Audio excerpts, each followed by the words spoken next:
Selamat datang kembali. Oke, kita kali ini mau coba bedah buku Good Vibes, Good Life dari Vex King ya. Anda udah share ini.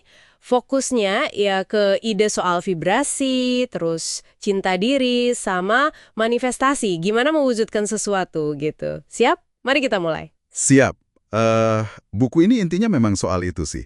Gimana energi kita atau vibrasi ini yang katanya ngebentuk realitas kita. Dan ini bukan cuma soal mikir positif doang ya, tapi lebih ke gimana perasaan dan tindakan kita tuh nyambung gitu, selaras sama yang kita inginkan. Iya, Vex King kan awalnya cerita tuh soal hukum tarik-menarik. Pengalamannya sendiri dapat uang buat liburan gitu, cuma karena mikir positif. Tapi dia ngerasa ada yang kurang pas gitu, soalnya kan susah banget ya mempertahankan pikiran positif kalau kondisi lagi nggak enak. Nah, buku ini katanya nawarin sesuatu yang beda ya, bukan cuma pikiran, tapi apa tadi? Vibrasi. Tepat. Nah, disitulah hukum vibrasi jadi penting. Katanya nih ya, alam semesta itu ngeresponnya ke vibrasi Anda, frekuensi Anda secara keseluruhan. Jadi energi yang keluar dari pikiran dan perasaan, ucapan sama tindakan kita. Semuanya. Jadi, kalau mau dapat good vibes, rasa senang, cinta, gitu ya kita harus keluarin itu dulu. Perasaan kita, menurut buku ini, jadi kayak penunjuk arah gitu. Nunjukin frekuensi kita lagi di mana. Ini penting nih, rasakan dulu apa yang mau ditarik. Menarik. Jadi perasaan ya yang jadi kunci utamanya, bukan cuma pikiran. Ini ada hubungannya nggak sih sama konsep cinta diri yang juga diomongin terus sama Vex King? Soalnya kan kadang susah ya merasa baik tentang diri sendiri, apalagi buat mencari energi positif. Oh, nyambung banget. Seringnya kan self-love itu diartikan kayak, ya udah terima aja diri apa adanya. Pasrah gitu. Padahal buku ini nekeninnya keseimbangan. Penting banget nih. Jadi terima diri kita sekarang, iya, dengan semua kurangnya. Tapi, sambil sadar juga kalau kita tuh pantas dapat yang lebih baik. Dan kita aktif usaha ke sana. Analoginya kayak kita cinta pasangan tanpa syarat, ya terima kekurangannya, tapi kan tetap dukung dia buat berkembang kan? Nah ini diterapin ke diri sendiri. Oke. Jadi bukan pasrah ya, tapi penerimaan yang aktif, yang dorong kita maju. Suka nih saya konsep ini. Nah, Vex King kan pasti ngasih cara praktisnya dong ya, nggak cuma teori. Gimana caranya nih, menurut buku ini, buat benar-benar naikin frekuensi emosi kita sehari-hari? Iya, dia kasih banyak tips, kebiasaan praktis. Salah satu yang paling kuat itu rasa syukur, gratitude. Tapi bukan cuma bilang makasih loh ya. Bener-bener dirasain syukurnya itu sampai ke hati gitu. Contohnya gini, coba deh Anda bayangin sebentar aja hidup tanpa kendaraan yang biasa Anda pakai sekarang. Mobil atau motor. Gimana repotnya? Gimana susahnya? Dampaknya ke orang yang Anda sayang gimana? Latihan kayak gini langsung bikin fokus kita geser. Dari yang kurang ke yang udah ada. Kuat banget efeknya. Wah, iya juga ya. Latihan mental yang simpel tapi ngena. Selain syukur, ada lagi nggak? Mungkin soal interaksi sama orang lain.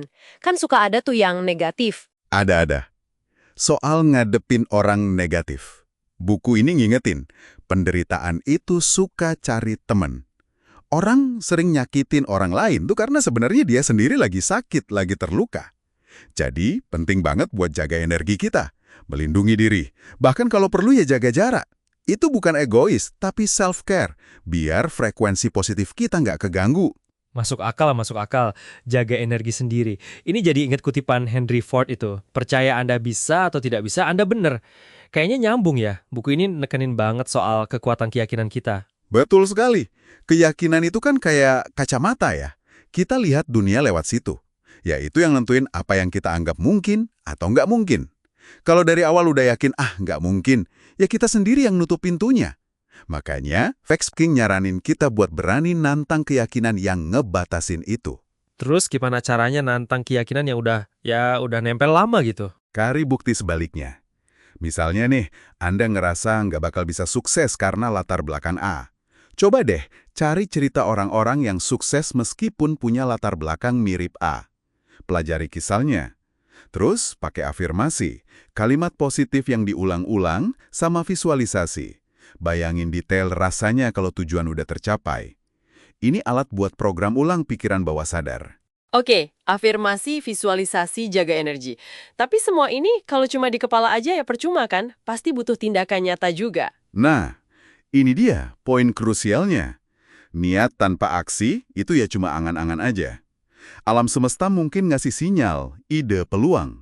Tapi ya kita yang harus gerak. Ambil langkah.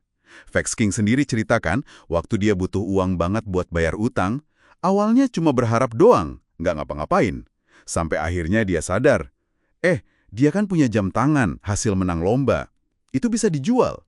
Nah itu baru aksi nyata. Jadi emang harus ada langkah konkret ya, nggak bisa nunggu aja.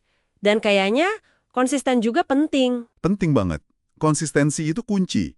Contohnya kayak David Beckham itu kan. Latihan tendangan bebas terus-terusan, sampai jadi otomatis gitu. Jadi kuncinya bukan nunggu mood dateng baru gerak, tapi komit buat tetap bertindak, bahkan pas lagi males atau nggak termotivasi.